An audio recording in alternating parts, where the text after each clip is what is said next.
Hey everybody, it's Allie, and welcome to our Y&R chat for Sunday, November 10th, 2013. Delia's entire family is still struggling, and frankly, so am I. The show is such a monumental bummer. Still, I read an article that said Y&R has hit its highest ratings point in 2 years. 2 years! Do you guys feel like Y&R is the best it's been in 2 years? 'Cause I'm struggling to watch it. It is not uplifting. I'm crying less, but I'm so anxious to just get us out of this deep hole that we're in. My finger is obviously not on the pulse of the whole Y&R community because apparently everyone's watching and probably talking about the show, and I'm like, ugh. Watching and talking about it are, watching is one thing, talking about it is doubly difficult. How do you guys feel? Are we getting better? Is the show getting better? Did we already hit our low point? Maybe it's going to get a little more cheerful. I had gotten a voicemail from Patricia this week who had mentioned she was concerned that the show's going to get canceled. That's how bad she thinks that it is. But I read an article that said Y&R is just getting ready for another 3-year renewal. Oh, I love the show. I want it to go on forever and ever and ever, but I just need it to pick up. So desperately need it to pick up. And most of the people that I've heard from are hoping it picks up soon. I don't know. I don't want to be negative. I don't want to be too negative, but can we get it together, Y&R? I did notice that this week the credits switched over, and it was not the Josh Griffith episodes anymore. It was the Shelley Altman, I believe, was billed as the head writer this week. So Delia's death must have been right around the time that that writer left. That must have been his last. And now we're coming into new writing.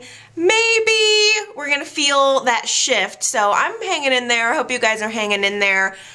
It is still very dark with the aftermath of Delia's death. Billy has turned to anger. Chloe is now like this walking, open, gaping wound. Everything is painful for her. Victoria feels abandoned. She kind of has been abandoned by her husband. She has her own process. She was Delia's stepmother. She's going through her own level of sorrow here as well. There's enough sorrow to go around and back again. There is also this sense with everyone that whatever punishment could possibly become the hit-and-run driver, it would never be enough. It's not enough. Billy is all consumed with justice. He wants justice for his daughter, and almost it feels like he wants justice at the expense of his family. He's ready to go all vigilante, which is not helpful for his wife and his son. Billy needs to be strong for them, and he's not doing that right now. Victoria is talking to Chloe this week, saying how concerned she is about Billy, and the next thing you know, she gets a phone call from the police station. Billy's gotten himself into trouble. What has he done now? The next thing we know, we are in the police station. Victoria's walking in, and there's this altercation between Billy and some random guy. It turns out that Billy went to a body shop or something, sees this guy getting work done on his SUV, and attacks him. Starts calling the guy a murderer in front of his child. That's deeply disturbing. Victoria is mortified that her husband has done this. The police are like, we already checked this guy out. He didn't do it. Billy just is lashing out. He wants someone to pay. He wants someone to hurt as much as he does. He's so ripped apart over what he's lost that he can't see what he still has. He can't see what's right in front of him. And Chloe wants answers too, but she's not being quite as aggressive. She does confront Detective Chavez and asks him if there have been any leads on the case, and he does actually tell her that they do have some new information. Things are developing, and he has learned that the little piece of the headlight that they found at the crime scene is rare. It belongs to very high-end SUVs. So that certainly narrows down the suspect list. This case is, it's on everyone's mind. Chavez is absolutely trying to break the case, and he's getting closer inch by inch, or closer to something, I don't know what. Billy ends up going home. Luckily, Victoria was able to talk the guy out of pressing charges against Billy. She says, look, did you hear the news about that little girl that got killed? That's his daughter. Please have mercy on us. We're going through such a hard time. She bails him out, really, and he doesn't want to seem to connect with her. He can't seem to focus on her and his current family. They go home, but he doesn't stay there for very long. And I guess I'm feeling so bad for Victoria right now. I mean, then again, I think I've always felt bad for her in this marriage. Billy has always been a little bit off. When he's on, he's on, but when he's off, he's off. There was a scene of Victoria waking up in bed all alone, wondering where her husband is. He's downstairs on the computer, again, looking things up about how he's gonna get justice, what he's gonna do, what could possibly be the penalty for this person who did this to his daughter. He's completely surrounded and becoming consumed by his own anger, and Victoria's trying so hard to connect with him, to give him a reason to keep going, to give him a reason to refocus his energy. She says to him, Delia's gone, but we're still here. Focus on the fact that we're still here. And another little miracle that came out of this is the fact that Connor can see. Did you hear the news that Connor is able to see because of Delia? So I understand and recognize and share your pain, but there is something good that came out of this. Can we focus on the good? Can we just focus on the good? And he doesn't hear it. He just continually walks away from her, and she doesn't know what to do with herself. She can't reach him. She's trying to move on with her life, doing what she can do to survive. She decides to try to go back to work, and she has a meeting with Victor where they're talking about, I don't know, the merger or something. I can't remember. But Victor is in her living room, and she's trying to go on and on about reports and figures, and she just breaks down and collapses into Victor's arms. And it was actually kind of nice to see Victor bonding with his daughter. We don't see Victor being a great father very often, and it was nice for him to just shut his mouth for a little bit and try to comfort her. Of course, he had to get in a quip later, something about Billy and how he mistreats her, and there's no love lost there. So of course he had to get in his jab, but there wasn't just a nice little moment of them connecting and of Victor being a good father. Billy goes to see Connor. That struck a chord with him when Victoria mentioned about the fact that now Connor can see. And he goes to Adam's condo to see the baby, and it's difficult for him. He doesn't want to hold the baby. He doesn't want to get too close. He doesn't want to feel that emotional rawness, but he just wanted to see for himself. He just wanted to know that at least there's something good that came of this. He did allude to the fact that he's on the case. he said, I don't know if Chelsea or if it was Adam asked how the investigation was going or if Billy brought it up, but Billy made it very clear that if the police aren't going to get the job done, then he's going to get the job done, which created, of course, a very awkward situation between Billy and Adam.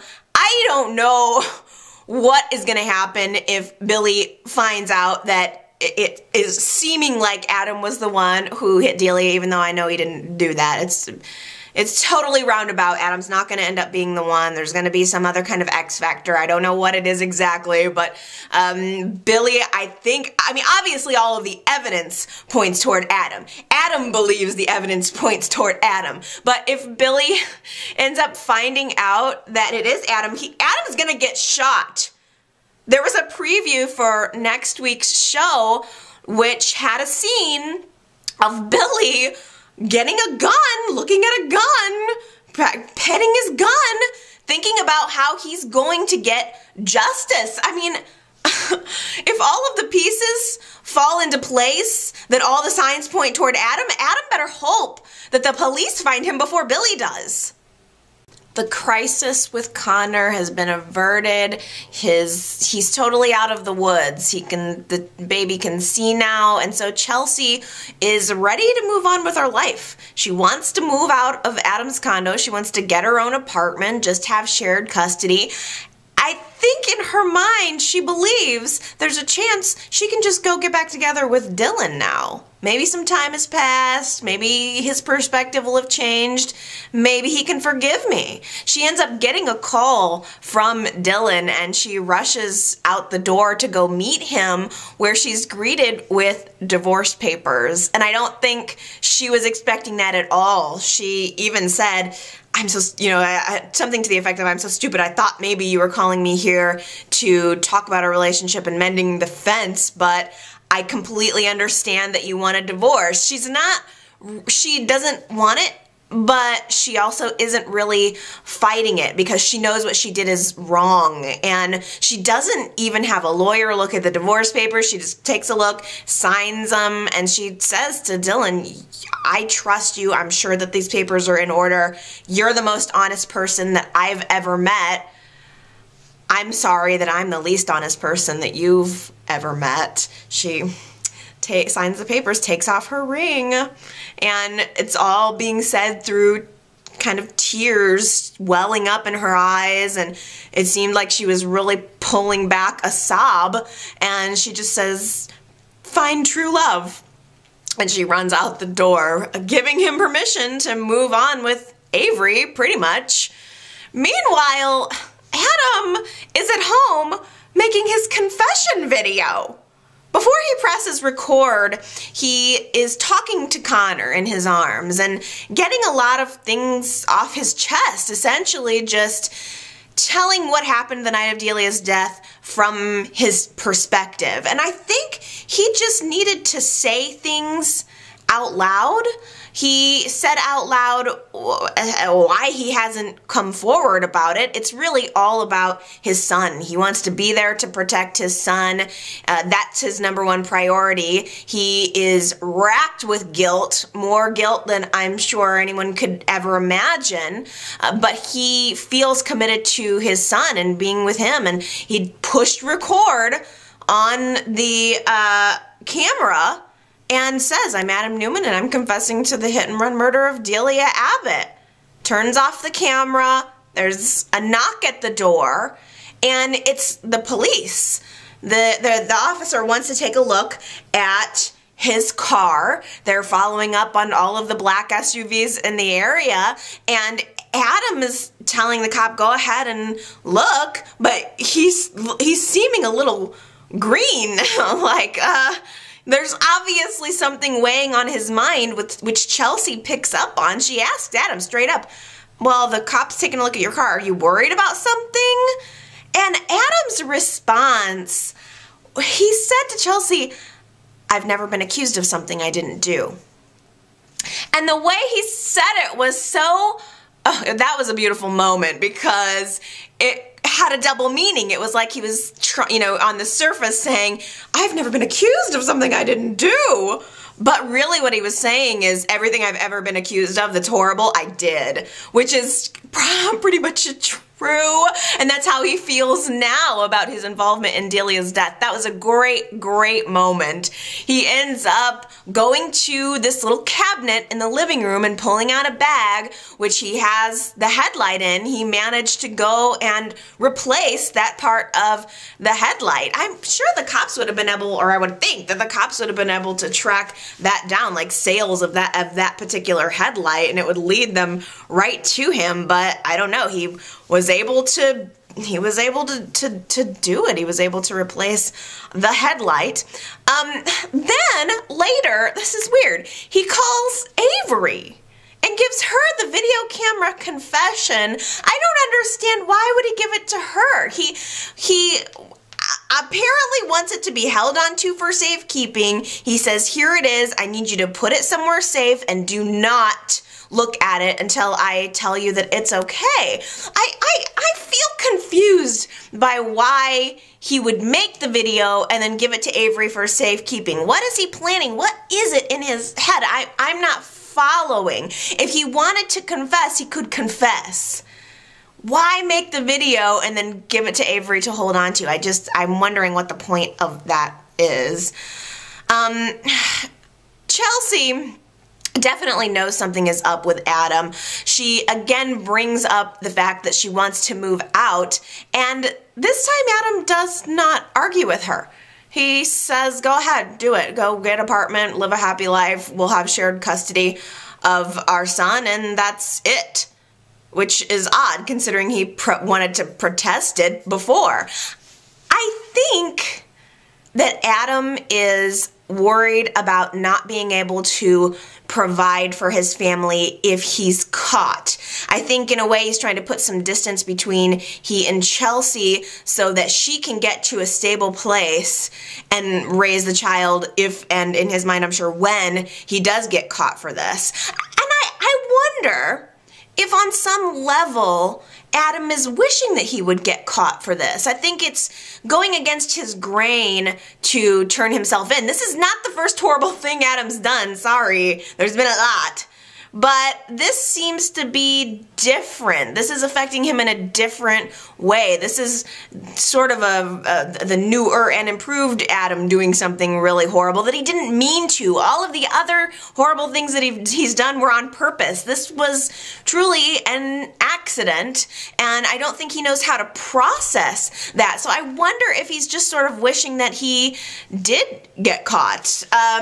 But I don't know, Chelsea is certainly onto him. She notices that he's giving up way too easily, and she says that he needs someone and offers to stay with him. She was gonna move out. She had an apartment all lined up, but then she says, you know what?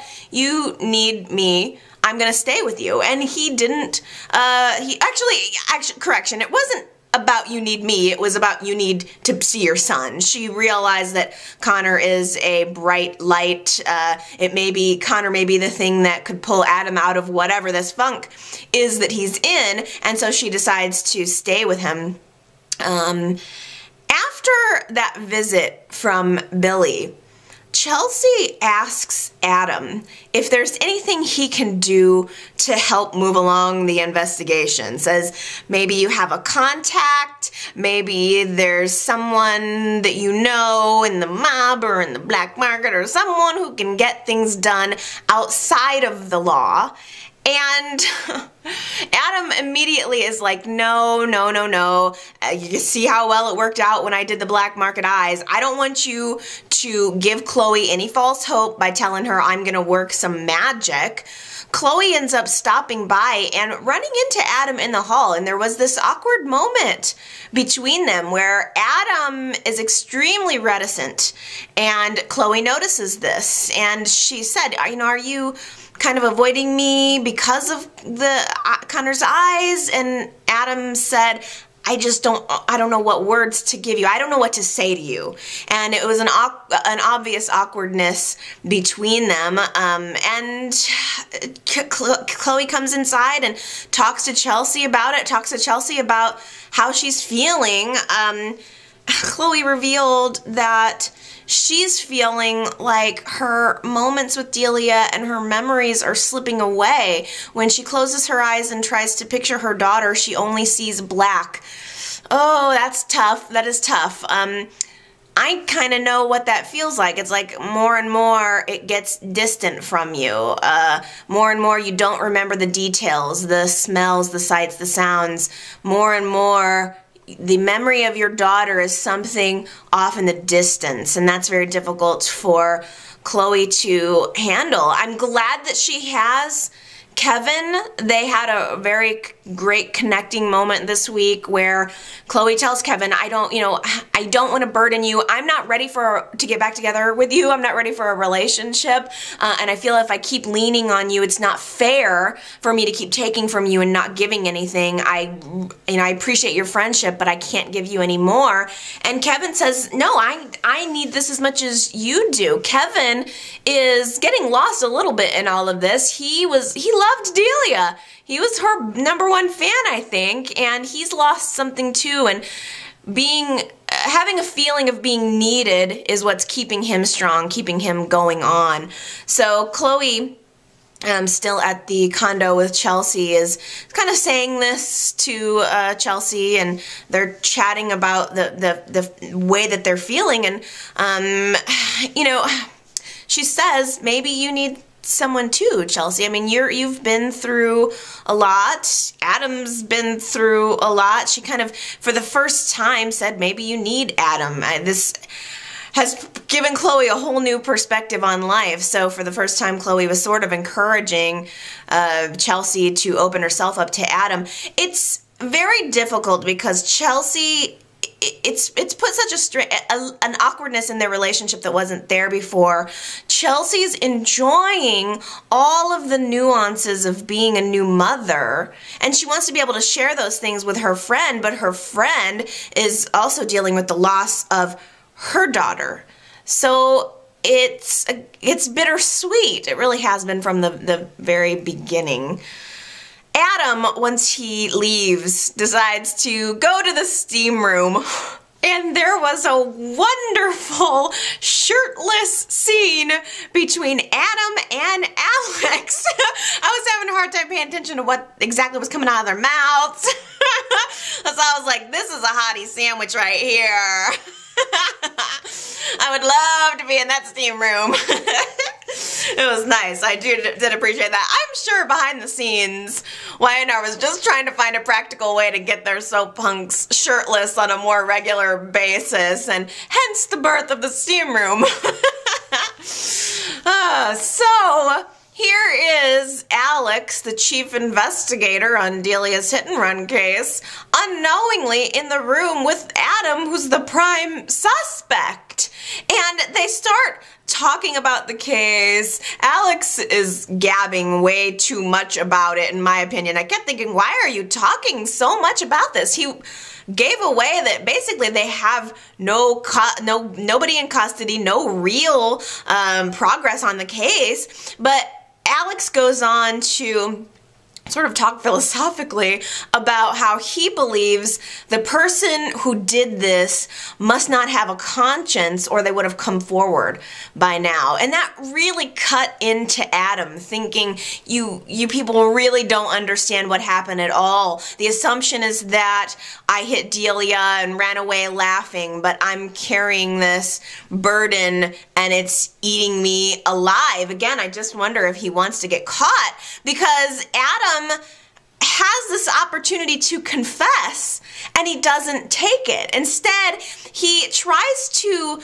present the other side, tries to, in a way, sort of defend the person. And most people would just jump right on that bandwagon. They would just be like, yeah, they're bad, hit-and-run guy. But here Adam is trying to present the other side of the situation, and it came off as defending the criminal.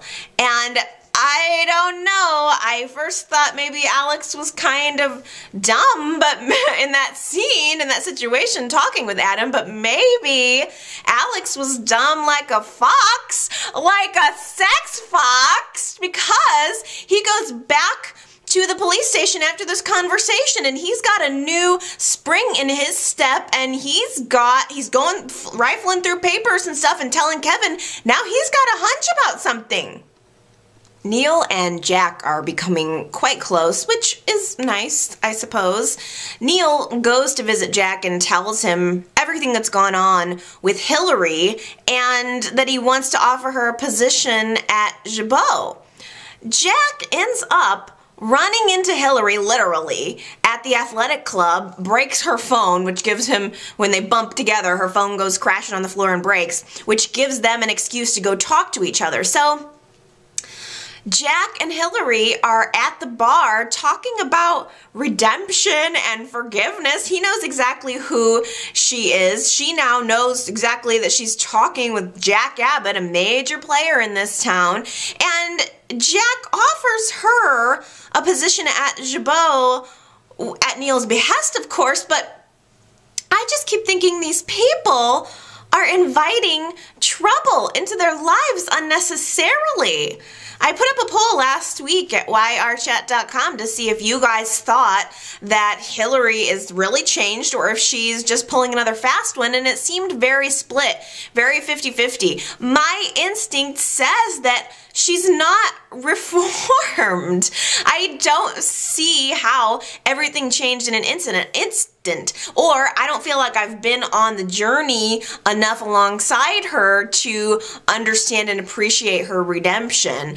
Lily and Kane end up walking into the athletic club and seeing Jack talking to her, realizing that he's offering her a job, and they lash out. They want to publicly shame her, and Jack completely comes to her defense. Hardcore. I mean, he stopped Lily and Kane from, he scolded them almost for lashing out at her. I mean, it paints the picture that Hilary is this innocent victim and Kane and Lily are the bad guys, and that's just not the case.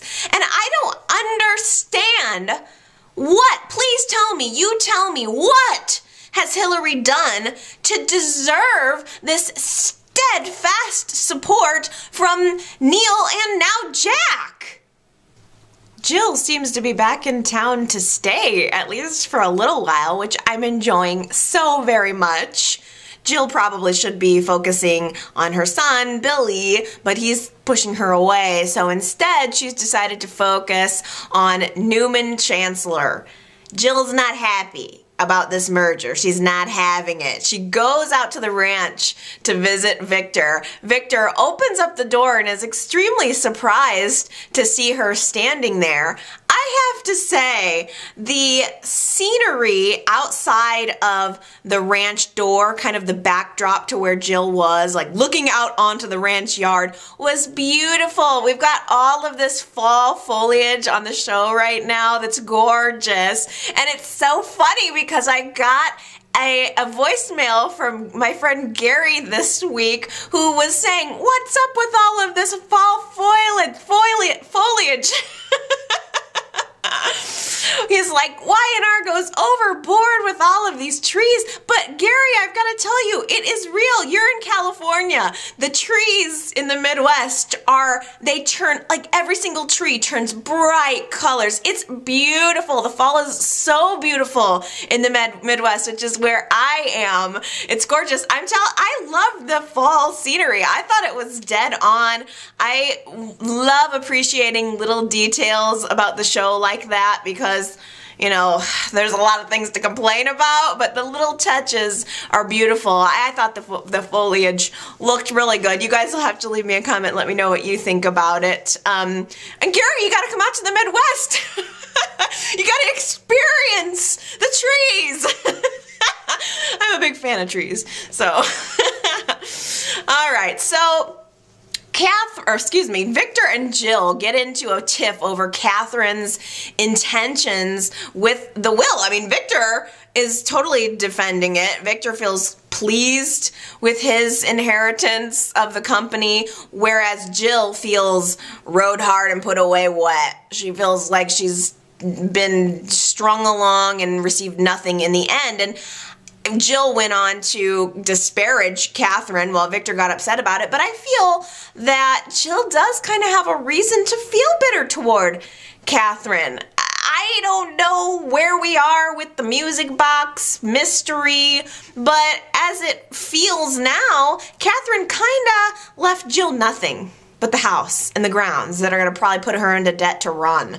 So, I don't, and doomed her to a life with Esther because Esther has to stay on at the house. So, Jill has a reason to feel bitter. I was with Jill and I was sympathizing with Jill until more information is revealed about what Catherine's true intentions for Jill were, and maybe it'll play into this whole Newman Chancellor merger thing. I don't know. Victor ended up offering Jill a position at the new entity, but Jill spits on it. She's like, no, I'm not gonna come work for you. I used to run that company. And again, I can't blame her. It sent Jill away from Victor with a real chip on her shoulder, and she goes straight to Jack. And a new alliance is formed. I love it. I love seeing Jack and Jill teaming up on something. Those two actors just have good chemistry on screen. They've got history. I mean, they used to be involved. Hard to imagine that, but it's kind of nice to see them together working on something. They have a shared interest. Jill wants the company. Jack wants revenge against Victor, as always. So they open up this strategy session about how they're gonna pry Chancellor out of Victor's hands. I don't know how that's gonna happen. Kane ends up stopping by, and Jill really wants to bring him into this mix, but Hilary shows up. Hilary's at Jack's house. Like she's Jack's new bestie. Why? Why? She is being greeted with open arms. She was this plotting, conniving witch, and now she's being welcomed with open arms into the most prominent families in town's homes and lives and hearts. I don't get it. Again, Kane had a confrontation with her. I think Kane probably would have got on board with whatever Jack and Jill are planning until he saw Hilary there, and then he was like, no, I don't want to have anything to do with it. He despises Hilary, doesn't trust her. Essentially, Jill feels the same, but she's got her priorities. She's got to get Chancellor back so bad that she is willing to work with Hilary. I think that well, Kane had mentioned to Lily in the park that they're kind of not thinking about going, they're not satisfied where they are job-wise. Kane's out of work, and he's not going to go work with Jack and Jill now. Lily is not feeling satisfied at working on Jabot makeup. She was happy working on the fashion line, and it was the whole Tyler thing that made her leave in the first place, but she loved that job. So both Kane and Lily are at a little bit of an impasse, and they mentioned maybe starting something of their own, starting something fresh. So I have a feeling maybe we're going to see Kane and Lily working on a project together, which I am all for. Meanwhile, Devon is totally burdened by his fortune. Oh, sigh. Oh, the burdens of being a billionaire. I keep expecting Devon to walk out in an ascot now. Like, he had on this sweater this week. He was looking just especially rich. Maybe an ascot and a pipe. He is GC's newest billionaire. And Victor is taking a really good liking to him. All of a sudden, it's, welcome to the Genoa City Billionaires Club, my boy. Twice at him a couple of months ago, and now he's all up in his business and giving him advice. I don't know. Neil doesn't like it at all, and Victor's involvement in his son's life is making Neil raise an eyebrow, and since Neil and Jack have become very close all of a sudden, it seems, Jack really is advising Devon to stay away from Victor. Neil actually ends up going to visit Victor, and I thought, as well as Victor thought, that Neil was going to tell Victor to lay off of Devon, to just stay away from him. But instead, get this, prepare yourself. Neil goes to Victor and says, I'm quoting, he says, "I respect your fathering skills." What? Huh? I had to rewind that scene and watch it twice. This is what he said again here. "I respect your fathering skills, Victor." What? Nobody respects Victor's fathering skills. Victor's like the worst father. What? I can't believe it. But basically, Neil goes to Victor saying he needs advice about managing a rich kid. Basically, what to tell him to do, because Devon's so wafy right now. He doesn't know what he wants, doesn't know what to do, and he's got all this money, and Neil wants to make sure his son is pointed down the correct path. Victor's advice was basically, it's about surrounding yourself with good people. He says you got to make sure that you're surrounding yourself with, all of a sudden you've got all this money, everybody wants to be your friend. The most important thing is to surround yourself with people who are good for you. At the same time, Mason is lurking around Devon. Devon's drinking a lot now. He's ordering scotch at the bar now. He's turning into Victor, really. Of course, Victor's preferred drink is tequila. If Devon starts drinking tequila, then we know he's having an undue influence. But, his father, Neil, is a recovering alcoholic, and Devon seems to be drinking a lot more. He's tossing down $100 bills for Mason and kind of getting cozy with him. They're connecting over what music they like to listen to. And Mason had mentioned to Noah he doesn't plan it on working at the underground too much longer. He's got his eyes on a new business opportunity, which means he's using Devon for what and how, I don't know. I don't know if Mason is still going to try to get himself in good with Hilary by getting close to Devon. I'm not sure. Devon's pulled in so many different directions now. Jill and Jack actually met with him and asked him if he would be willing to spy on Victor. Now that Devon's sort of in with Victor, will he spy on him in order to help them get Chancellor Industries back? And Devon seemed shocked by the idea. I'm not sure where Devon's loyalty lies. What do you guys think? Will Devon do it? Sharon goes to pick up Faith from Nikki and Victor's house this week. Faith is being watched by Grandma and Grandpa, and as soon as Sharon walks through the door, Nikki has some little comment like, "Oh, if I would have known you were coming, I would have hid the matches." It made me laugh. It really did. Nikki and Victor were particularly vicious toward Sharon this week. I got a voicemail from Connor this week that made me laugh. He mentioned though that he feels a sense of sympathy for Sharon.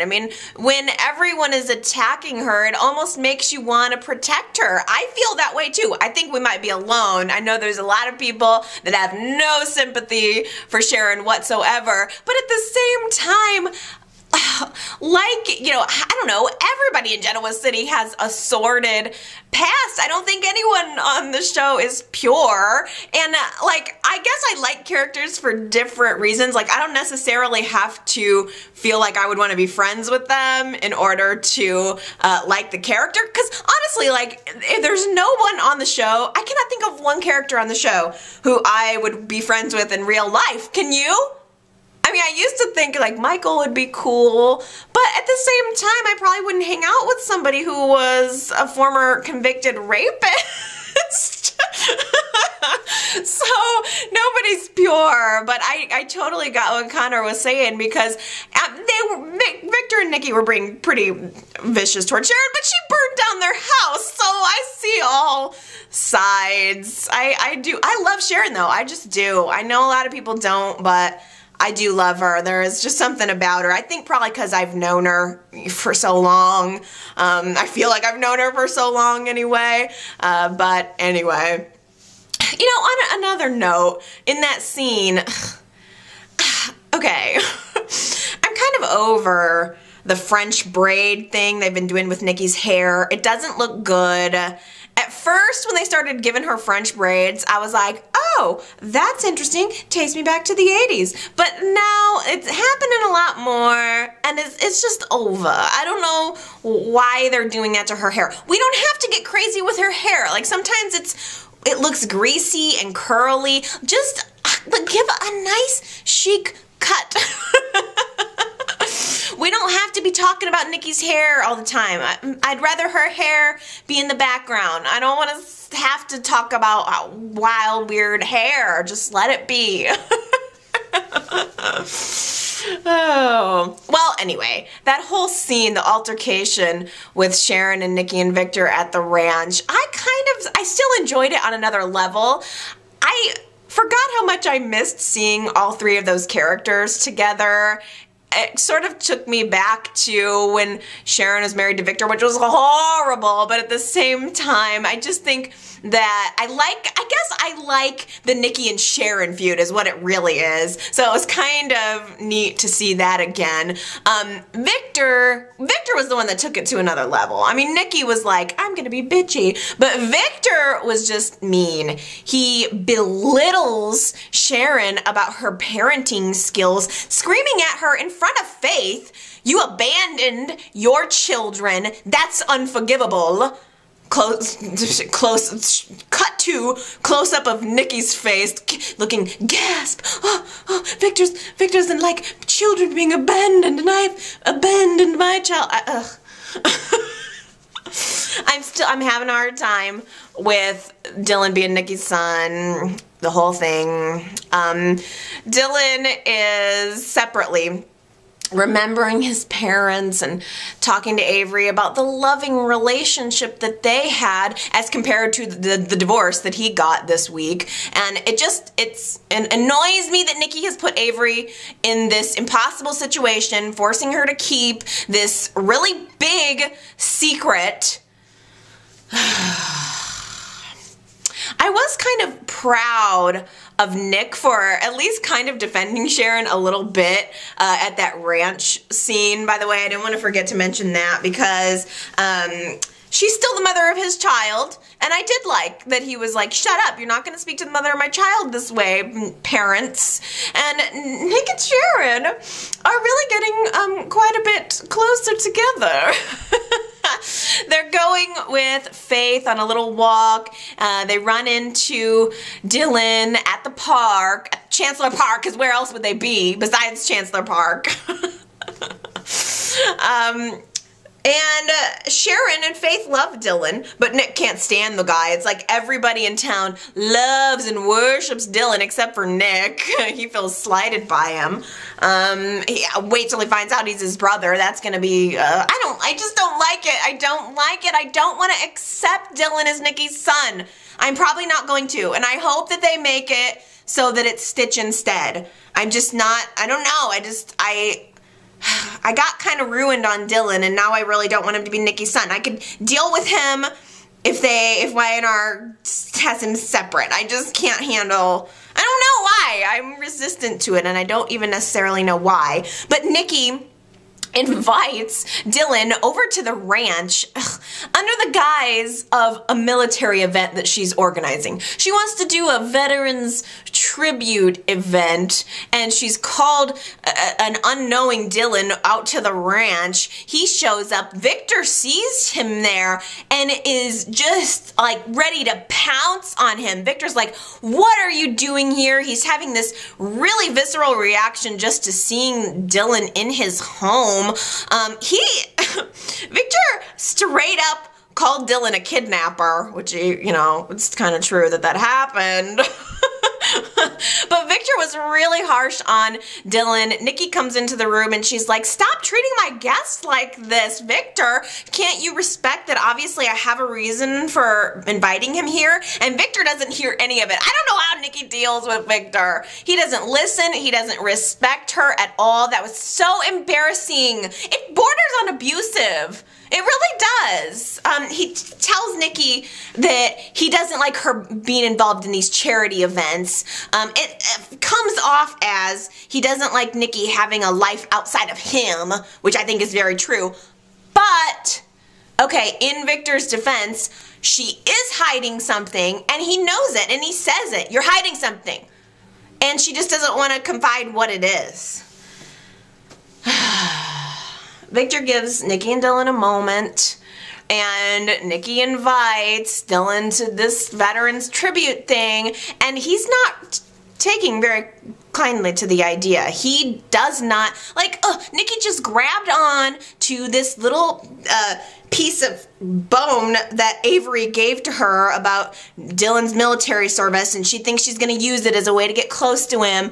And what she doesn't know is that Dylan doesn't like talking about this. Dylan did not have some great, you know, like, there's this image of the all-American proud soldier, fighting for his country and doing good around the world. And then there's the reality, which is nightmares and PTSD and repercussions that Nikki she doesn't conceive of. Nikki's been so pampered for so long, she probably has no concept of what it is to have a hard life at all. I'm sorry I'm ragging on Nikki. You know I normally love Nikki, but she just wants to organize this military thing, thinks she's going to be doing a great charity ball, in my philanthropy events. And Dylan's like, no, I'm not the one to honor. I didn't have a positive experience with this. And she tries to get him to be involved and gives him these words of wisdom saying, hey, yeah, you had a bad experience, but we're all damaged. We're all imperfect, that's not what makes us. And she wants to involve him. I'm just really bothered by Nikki because I don't like her using this whole military thing as just a way to get close to this guy. It's manipulative and it doesn't feel like Nikki. I think that being straight up with Dylan would have been the way to go. Finding roundabout ways to connect with him is only going to make this betrayal worse in the end, and not just for Dylan, but for everyone in your Newman family too. I'm kind of loving Nick and Sharon getting along now. I just wish there wasn't this huge lie between them, because it's not a little thing like slept with somebody else or whatever. For all intents and purposes, Sharon stole Nick's daughter from him. It's a big deal. And no matter how close they end up getting, that's going to be a deal breaker in the end, and I don't want to see that happen because they're cute, doing things with Faith, and they're trying to go to the underground to organize some kind of after thing, I guess, for Faith and her little friends, and they go into the storage freezer to look for some kind of healthy snacks, and the door shuts wham behind them, and they're locked in. The safety handle is broken. There is no way out. The club is empty. The employees haven't arrived yet. Nick and Sharon are stuck in a freezer together, which, by the way, at least it's not an elevator, one of those classic stuck in an elevator together scenes. It's an improvement. A freezer is at least something a little bit different, and it felt like the lightest thing that happened this week. It felt like I actually enjoyed so much Y&R in that moment. I'm like, oh, finally some kind of comedy. They're both freezing cold in this freezer, and as you know, there's only one real way to work up heat. Oh, there was so much potential for sexy time in there, which didn't end up happening. I mean, it was kind of a stark difference. Sharon is not as over Nick as she made it seem. She's going on and on about the past because they're stuck in there together. They just gotta talk, and he's just trying to get out. He's looking for tools to get them out of this, while she's just reminiscing about the time they got caught in a bank vault together, which I know I was watching at that time, but it doesn't stick with me. Every caught in a bank vault, caught in an elevator scene does not stick in my memory, but it was so nice seeing that brief little flashback of their fresh, younger faces, and it seemed like just from the little bit of that flashback we saw, it was Nick wanting to get back together and Sharon not wanting to get back together. Ugh. I don't know. After all these years, wouldn't it be amazing if they actually did reconnect? I don't know, maybe it's just me. But the seriousness of the situation does start to settle in when Sharon's getting frostbite, like she can't feel her fingers. The situation's looking bad for her, and Nick, the gentleman that he is, has to take off his shirt to give it to her. Alas, they must snuggle together to create body heat. I loved that. I just think that's so classic daytime funniness, and I really enjoyed it. Sharon starts to get hypothermia. They're huddling together and she's talking nonsensical. She's seeming a little delirious, which I don't know how you tell that from normal Sharon. Like, is it the frostbite or is it your normal mental condition? I can't tell the difference. But she obviously becomes she feels guilty. She becomes convinced that they're going to die, and she wants to confess everything to Nick. She says, you know, there's something that I have to tell you. I did something and I need you to know about it. And just as she's ready to spill it, Noah opens up the door, finds them there, rescues them both. Pretty good timing, actually. Nick ended up calling her back the next day to come out to the club to ask her, you know, what was that whole confession thing all about? Remember how you said you need to tell me something? What was that all about? And Sharon's like, no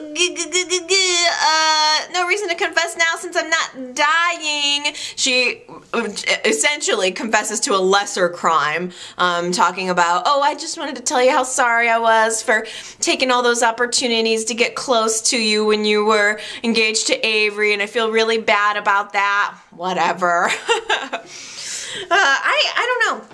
I think they're being very cute. There was a follow-up adorbs scene where Nick is standing at the bar. They're kind of just chatting. He goes to open up a seltzer bottle. It sprays all over him, and Sharon's just giggling like a child at his misfortune, and he just gets a little sour about that, but in a funny way. He grabs the seltzer bottle and he sprays her with it, and then she grabs the seltzer bottle and sprays him back, and I'm like, OMG, a seltzer fight! Fun! Just fun! Thank you! After death and jail, seltzer fight is wonderful for me. Maybe I'm just enjoying it more in lieu of all of that. Maybe normally I wouldn't even go on about it. No, I'm sure I would. But still, it's just like, in the wake of everything else, it felt so good. They ended up having a conversation afterwards. They're toweling off. And Nick tells Sharon that he's reevaluating his life again.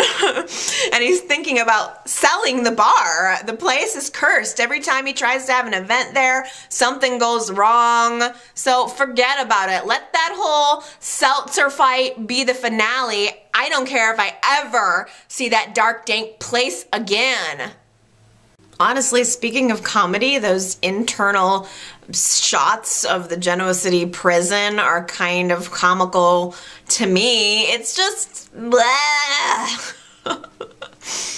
It feels fake. It just feels, I don't know. I'm not enjoying being in jail. How much longer do we have to be in jail? Fenn also just cracks me up standing there in his jail skull cap and his denim shirt. It's prison fashion week. We're doing steel blues and grays. And I'd rather be talking about, I'm trying to make the best I can out of it. It's difficult. Fenn is a little kid in a big boy prison. He's practically wetting himself. I mean, every time they have this, I don't know, whatever, recess where they go out into the yard and mingle with other inmates and lift weights and whatever else, read a book, Fenn's like standing alone up next to a chain link fence looking scared. I mean, he's putting off a scared wounded deer vibe. He's making himself such a target, and there have been a couple of guys that have come up to him. One guy this week who looked familiar. I think he's been on the show before or something. He's got a familiar face, but he's taken a special interest in Fenn, another inmate, and he tells him, hey, stick with me, I'll take care of you.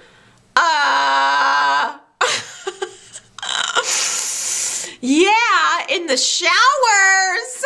You might want to steer clear of that particular guy. I don't know what that's all about.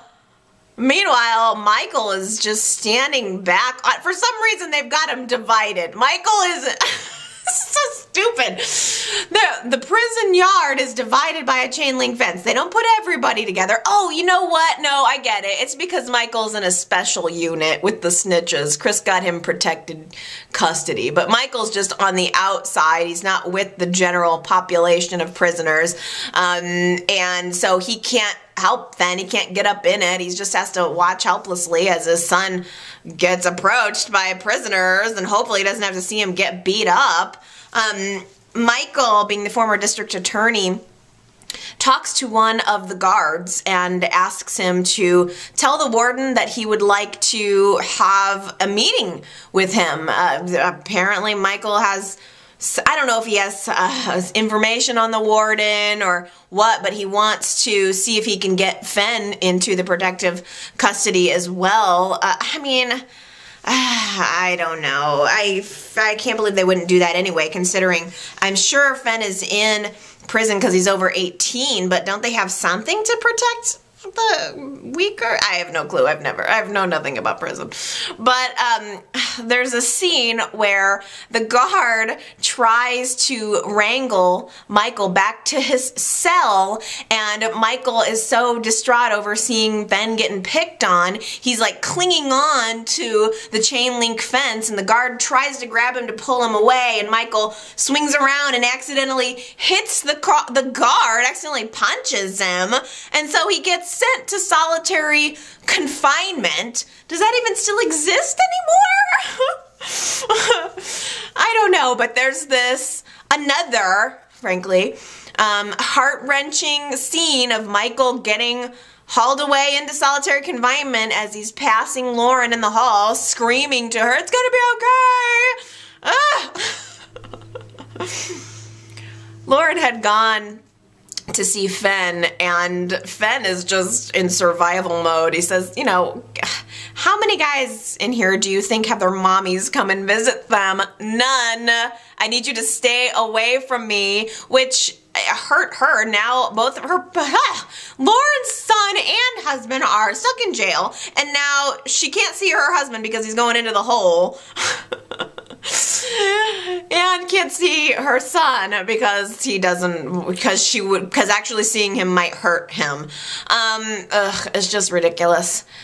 Lauren is at the coffee house later, and I guess Summer had called Lauren to visit and to talk to her. She wants to talk about Fenn. Summer feels like she actually wants to go see Fenn to see how he's doing and be a friend. About time!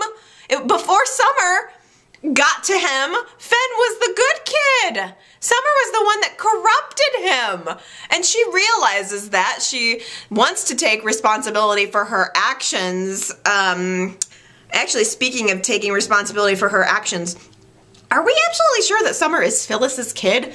Phyllis is the queen of not taking responsibility for her actions, so it's weird to see Summer actually doing that, but I would advise her to stay away from the jail. Who knows? They could be catcalling her and use that as an excuse to beat up on Fenn. I have no idea.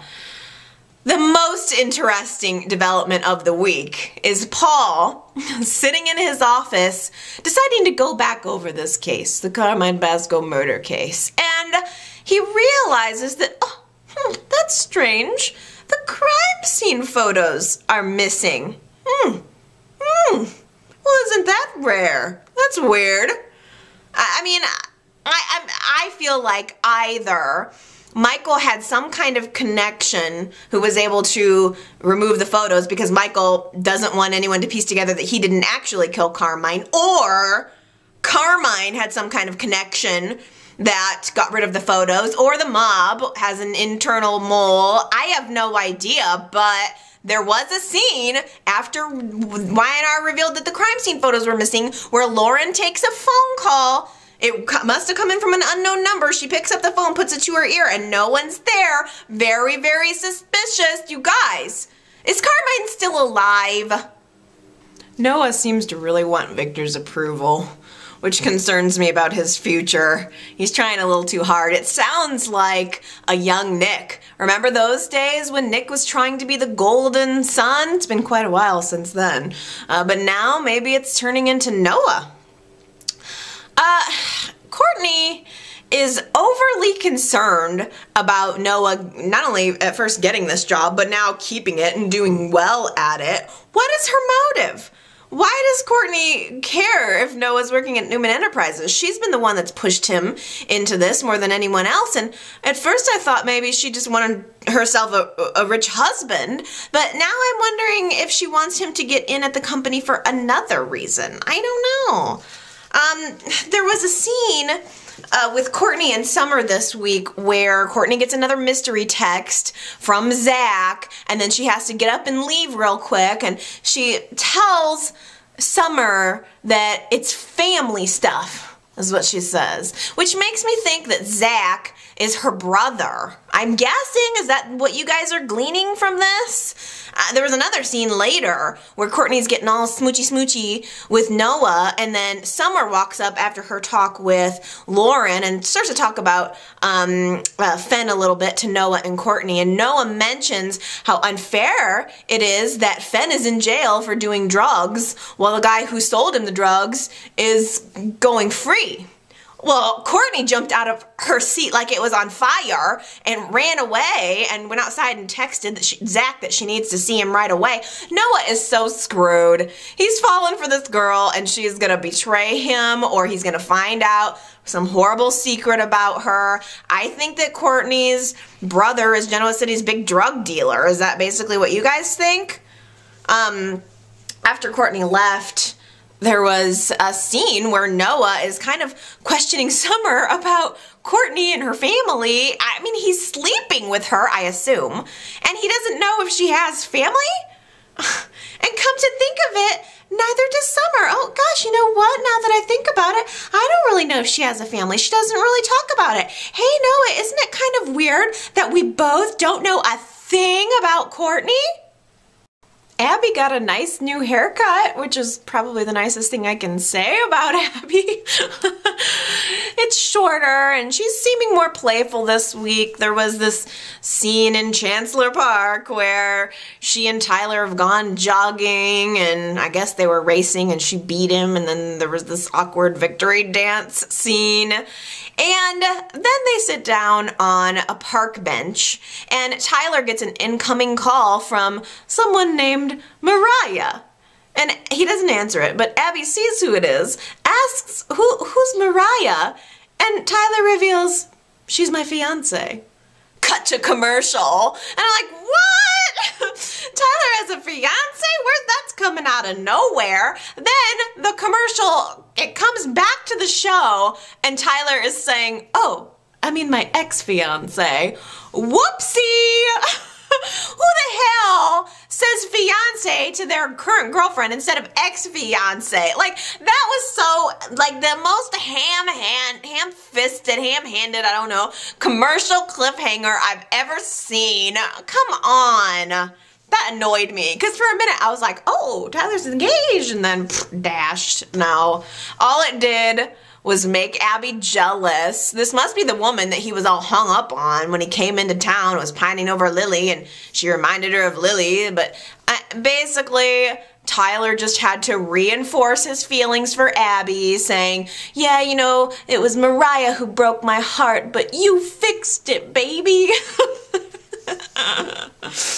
I just don't care. I was interested in Tyler for a while, but now that he's with Abby, I don't care for him either. I mean, are they casting? Is Y&R casting Mariah? Because if we're going in the direction of a Tyler, Abby, Mariah storyline, I mean, it would just be a triangle of 3 characters I don't care about. Okay, everybody, that is the end for me.